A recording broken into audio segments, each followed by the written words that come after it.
Absolutely. It was Petey with what, 45 points? the longest burning tire fire in Canadian history. It's almost like unheard of that guy would end up playing a season with under 50 points.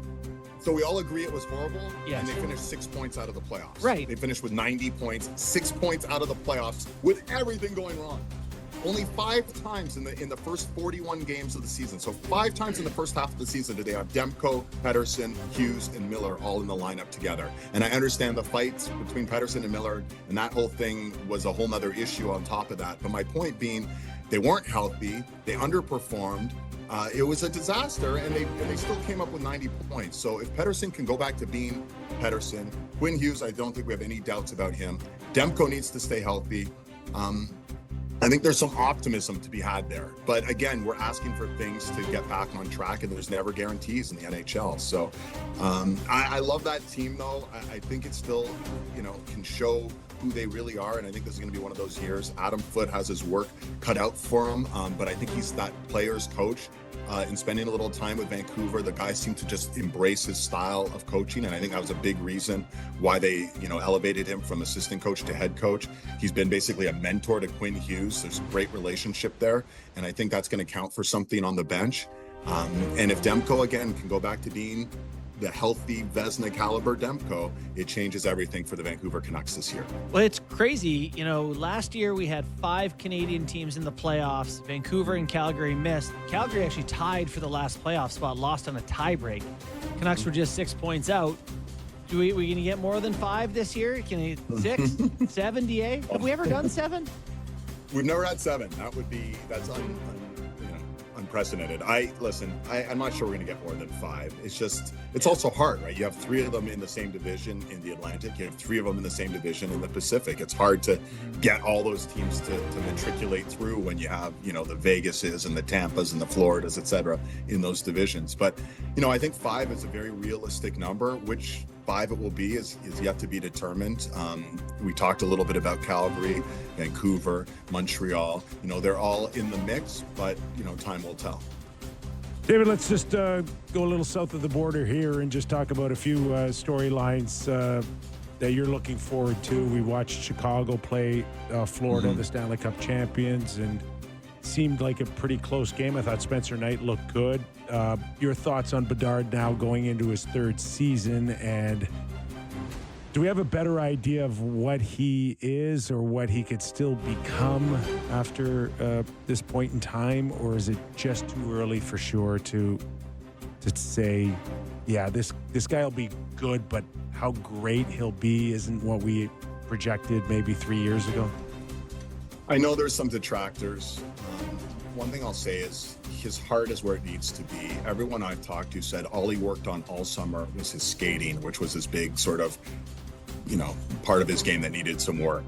He seems like he's dedicated clearly to being the best version of himself he can be. He just turned 20 years old. Like, we keep forgetting. He's been in the league 2 full years, but he's still just stopped being a teenager. So, I think I have the utmost confidence in Connor Bedard, and I think he's going to be that prolific 50-goal guy. Is that going to happen this year with the group around him? Probably not, but I could definitely see him taking a step to 35 to 40 goals. That wouldn't surprise me at all. And Nazar being this good, young, unheralded player, he finally maybe has a running mate there in Chicago, somebody can work with a little bit, because it's been hard. He's been a little bit on an island, and I think we can all agree Kyle Davidson, hasn't done a great job in insulating him. In a draft 2 years ago, when it could have been Demidov or could have been one of these other great offensive players, he kind of went with a more stay-at-home defenseman and Levshunov at the number 2 pick. And I do wonder 5 years from now how we're going to go back and view that 2024 draft, where it was Celebrini and then a group of players, and Demidov looks like he's going to, move his way to Celebrini status. But I wonder if that will come back to bite Chicago or not. And it's too early to know all these things, but it just would have been nice for him to have gotten a bit more of a running mate, someone he can really play off of. And maybe Nazar will be that guy this year for Chicago. So It's too early, Kipper, but at the same time, I'm still buying Connor Bedard. Are you guys not feeling it as much as I am? I am. No, I am too. I think he gets skating. I totally believe that you nailed it, that he is very capable to hit that between 35 and 40 range, which this year? Yeah, or this year. Oh, yeah. And on this team, like you said, for me, the disappointing part is they don't even have he doesn't even have anything close to what maybe San Jose has already. God, you look at Eklund there and Will Smith and who's the other young guy they got there? Celebrini. Yeah, Celebrini with him though. I Yep. mean, they've got another one there too. I'm forgetting, but they They got Michael Misa. They took Misa. second Yes. overall. Yeah. Yeah, and he's gonna make his debut, I believe, tomorrow night. I think they're playing Seattle or someone. But yeah, this is the question. Chicago, you want to see them be a bit more aggressive, but I think when you have this player, what did he play? 172 games in junior or whatever, and scored 172 goals. And I know that's junior hockey. You know, Kipper, you were a prolific goal scorer in North Bay. I get that, but we saw him at the World. Listen, we saw him at the World Juniors, right? Yeah. Like set records. Yes. And against the best players in his peer group. I'm not giving up on Connor Bedard at all, and I think anyone who is prematurely doing that. They've got to get him some guys who can think the game the way he thinks the game. He's still a one-shot scorer. There's not many one-shot scorers there. Guys who don't need to be given a ton of time and space. They just need the puck on their stick in a spot they're comfortable in, and boom, it's in the net. He's one of those guys. So, DA, one thing I give you a lot of credit for, and I give you credit for many things as a wonderful host, but one of the things is that you will make a real prediction, a bold prediction, whatever, and the Ottawa one is bold. Now, listen, you liked Columbus a couple years ago. You put your money where your mouth is. I've given you a lot of money. You thought Quinn Hughes would get 100 points. It was very close that year. You're pretty good at this stuff. So when these predictions come out, are there any others that we need to know about that people are going to go, really? I've got a bold one coming out tonight on our show, and I will probably be laughed right off the set. So I'll leave it. That'll be Okay. appointment viewing. Cliffhanger. It's a bold one. Listen. I don't know. I mean, this is what I love about the NHL, though. There's 10 teams you can make an honest argument that they'll win the Stanley Cup, and you can make a smart argument for. And probably usually 10 make an teams. argument for the 11th one. That's usually your MO. And I feel we're going into the season again with 7-8 teams legitimately who are saying we are expecting and wanting to win the Stanley Cup and making concerted arguments towards that. And that's what I think's fun. The salary cap isn't perfect by any means, but it does keep some level of parity. I'll go as far as to say I don't think the Florida Panthers are going to 3-peat. So Okay. that's bold. I think that's bold. Okay. They've been doing pretty good for themselves. It They all starts tonight for you, pal.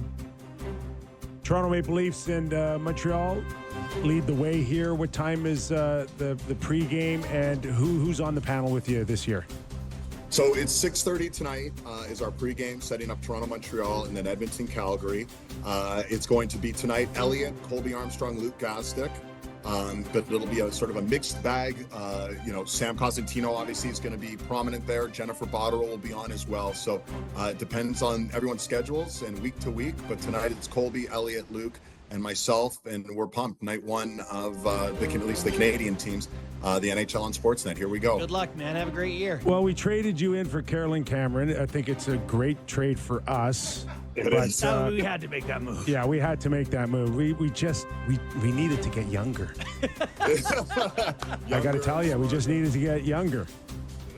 And more skill. I'm going to miss you guys on the Leaf Regionals, but obviously I'll be watching, and already I've seen you guys started out in the first 3 Sportsnet telecasts. So far, so good. Carolyn is like me, but professional. Without a doubt. But we still love having you on this show, bud. Thanks for doing this. Anytime. Yeah, anytime. That is Thanks, the lovely and talented with amazing calves, David Amber. We're getting to the gym, Kipper. All right, buddy. Sounds good. He's so much fun. I gotta when I invite people on the show, you gotta tell me you're gonna do these things beforehand so I can tell you not to do it, because it's for a good friend.